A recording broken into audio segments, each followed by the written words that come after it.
જય શ્રી કૃષ્ણ.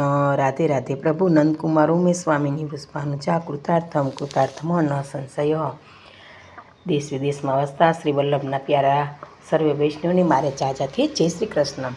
હવે વાલા વૈષ્ણવ, આજે આપણે શ્રી યમુનાજીનું પ્રાગટ્ય એ વિશે પુષ્ટિ પ્રસંગ કરીએ કે એક સમયે ગોલોકધામમાં શ્રી હરિ એકલા ટુલા વિચારી રહ્યા હતા કે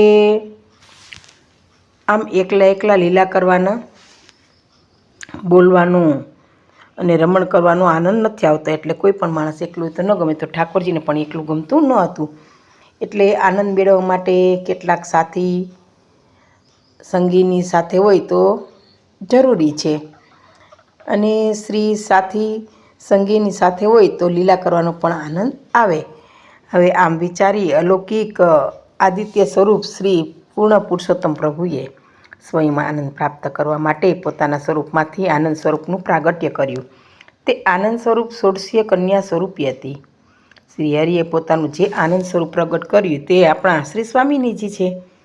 શ્રી સ્વામિનીજીનું મુખ કોમળ તો શરદના ચંદ્ર જેવું હતું. આપણે વાલા વૈષ્ણવ જાણીએ છીએ કે સ્વામિનીજીમાં કેટલી સુંદરતા અનુપતા હતી. હવે વિપુલ કેશરાશી હતી, વાસુકીની જેમ જે લહેરાતી હતી.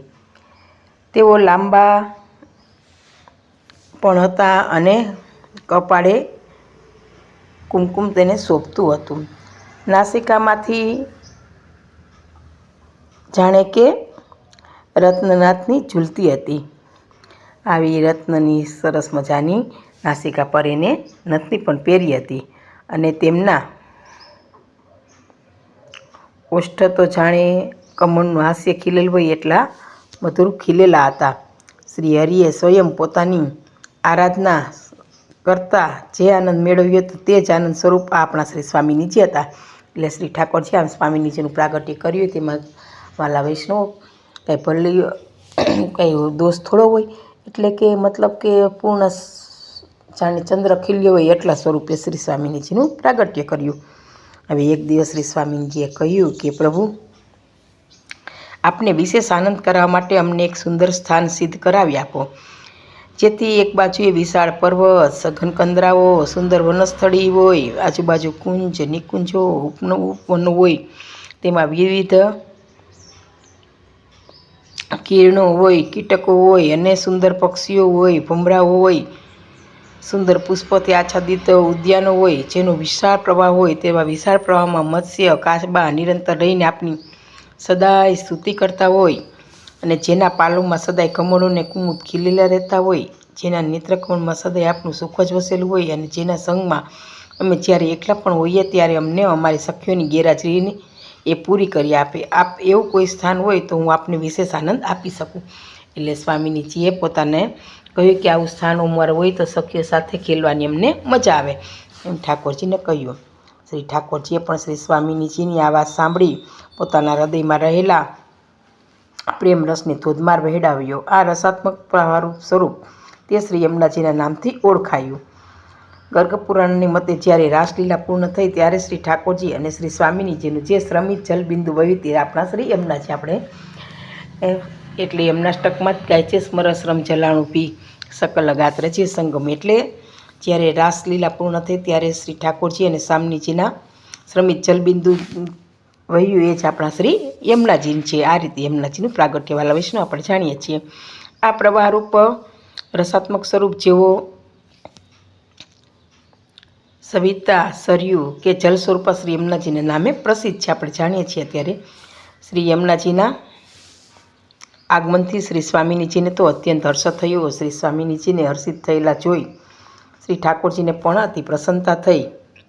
આ સમયે શ્રી ઠાકોરજીના હર્ષિત થયેલા શ્રી અંગમાંથી ષોડશીય કન્યા સ્વરૂપ શ્રી યમુનાજીના બીજા સ્વરૂપનું પણ પ્રાગટ્ય થયું. એટલે કે આ રીતે પહેલાં સ્વામિનીજીનું, પછી શ્રી યમુનાજીનું, આ રીતે પ્રભુએ બંને સ્વરૂપનું પ્રાગટ્ય કર્યું. શ્રી યમુનાજીનું મુખારવિંદ પણ મધુર હાસ્યયુક્ત છે, પરવાળાસા સુંદર અદૃષ્ટ છે, નેત્રો સરોજ જેવા અતિ વિશાળ અને નાજુક છે, સુંદર સાડી અને ચોળીનો શૃંગાર ધારણ કરેલો છે, કટીમાં કટી મેખલા શોભી રહી છે, હીરા, માણેક, પન્ના અને રત્નોના આભૂષણોથી જેઓ શોભાયમાન છે. શ્રી યમુનાજી શ્રી સ્વામિનીજીનું સ્વરૂપ હોય ગોલોકધામમાં 2 સ્વરૂપે બિરાજે છે. એટલે આ રીતે બંનેનું પ્રાગટ્ય વાલા વૈષ્ણવ આપણે જોઈ શકીએ છીએ. હવે પેલું જે સરિતા છે તે શરીર સ્વરૂપે એટલે જલ સ્વરૂપે છે, અને બીજું 16 કન્યા શ્રી સ્વામિનીજી સ્વરૂપે છે. એટલે જલ સ્વરૂપે અને સ્વામિનીજી સ્વરૂપે શ્રી યમુનાજીનું પ્રાગટ્ય 2 સ્વરૂપે આપણા વૈષ્ણવ આપણે પુત્ર ગોલોકધામમાં બિરાજે છે. હવે શ્રી ઠાકોરજી જ્યારે પોતાની સમગ્ર લીલા સૃષ્ટિ સાથે ગોલોકધામથી પૃથ્વી પર પધાર્યા ત્યારે શ્રી યમુનાજી પણ આ બંને સ્વરૂપે તેમની સાથે પૃથ્વી પર આવ્યા હતા. વ્રજના જળકમળમાં શ્રી યમુનાજીનું આ રીતે પ્રાગટ્ય થયું છે. અને વ્રજમાં શ્રી યમુનાજી આપણે જોઈએ છીએ સરસ મજાના જલ સ્વરૂપે વહે છે. તો વ્રજમાં જમનાવતા ગામમાં ભાનુગોપને ત્યાં પ્રગટ થયા શ્રી યમુનાજી પ્રભુના ચતુર્થ પ્રિય સ્વરૂપે બિરાજ્યા. એટલે આમ તેનું પ્રાગટ્ય ભાનુગોપને ત્યાં થયું છે. અને શ્રી યમુનાજી છે ઠાકોરજીના ચતુર્થ પટરાણી છે, આપણે વૈષ્ણવ જાણીએ છીએ. હવે તેમનું લૌકિક જલ સ્વરૂપ હિમાલયના શિખર કલિંદગીરી પર્વત પરથી પ્રગટ થયું છે. અને કલિંદ પર્વતની પુત્રી કાલિંદીજી છે.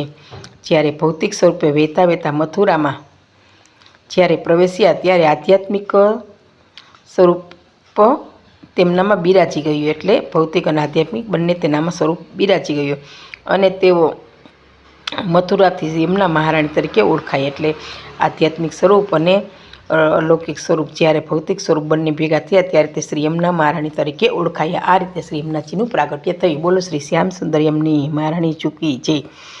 આમ આધ્યાત્મિક સ્વરૂપે તેઓ જ્યારે વ્રજમાં પધાર્યા ત્યારે તેમનામાં આથી દૈવિક સ્વરૂપ બિરાજી ગયું અને વ્રજમંડળમાં તેઓએ શ્રી સ્વામિનીજીના સ્વરૂપને પણ ધારણ કર્યું. હવે શ્રી યમુનાજીનું હવે ત્રીજું સ્વરૂપ વાલા વૈષ્ણવ જોઈએ કે આપણા પુરાણોમાં તીર્થરૂપે મનાયેલું છે કે અતિ ખંડસતી કલિંદી, એટલે જે કલીના દોષોને દૂર કરે છે તે કાલિંદી. હવે દ્વારિકા લીલામાં શ્રી કાલિંદીજી દ્વારકાધીશજીના ચતુર્થ પટરાણી છે. મર્યાદા સૃષ્ટિ અને મિશ્ર સૃષ્ટિમાં શ્રી યમુનાજી અને શ્રી કાલિંદીજી એમ બંને નામ વાલા વૈષ્ણવ પ્રચલિત છે. પરંતુ પુષ્ટિમાર્ગીય સેવકો માટે કેવળ અને કેવળ શ્રી યમુનાજી જ છે. એટલે બંને સ્વરૂપો છે, પરંતુ આપણે શ્રી યમુનાજી તરીકે છે કાલિંદીને ઓળખીએ છીએ. અને શ્રી વલ્લભચરણ અને વૈષ્ણવના વાલા શ્રી યમુનાજી છે. આપણે આગળ જોયું કે શરદના ચંદ્ર જેવું શ્રી સ્વામિનીજીનું મુખારવિંદ છે, એ રીતે શ્રી યમુનાજીનું પણ મુખારવિંદ ખૂબ જ ઝળકતું છે. શરદનો ચંદ્ર જેમ ગૌર અને શીતળતા પ્રદાન કરનારો હોય છે, તેમાં ખાસ કરીને શરદ પૂર્ણિમાનો ચંદ્રનું તો વિશેષ શીતળતા હોય છે, શાંતિ અને આનંદ પણ આપે છે. તે જ રીતે આપણા શ્રી સ્વામિનીજી પણ છે. તેમનું મુખારવિંદ ગોળ છે, તેમનો વર્ણ ગોળ રૂપાળો છે અને તેમનો સ્વભાવ શીતળતા પ્રદાન કરનારો છે. તો શ્રી યમુનાજીનું પદ આપણે ગાઈએ છીએ કે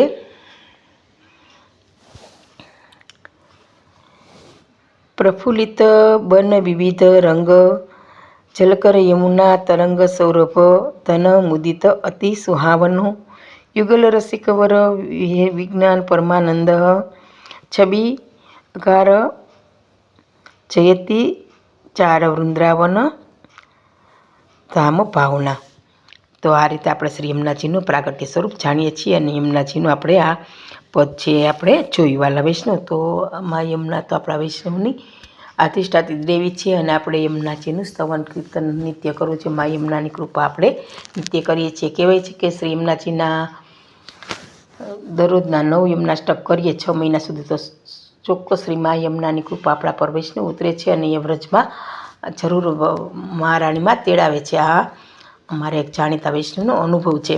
તો આવી રીતના વૈષ્ણવ પર સદાય મહારાણીમાની કૃપા વરસતી રહે અને મહારાણીમાં સગળા વૈષ્ણવને સદાય સુખી આપે એવી મા ચરણોમાં યમુનાજીના ચરણોમાં પ્રાર્થના. આજનો આ વિડીયો શ્રી ઠાકોરજીના ચરણોમાં અર્પણ કરું છું. અને આ પુષ્ટિ પ્રસંગીઓમાં વાલા વૈષ્ણવો મારી કે ક્ષતિ થઈ હોય તો હું આપ સર્વેની માફી માંગુ છું. બોલો સર્વે વાલા વૈષ્ણવને જય શ્રી કૃષ્ણ, જય શ્રી કૃષ્ણ.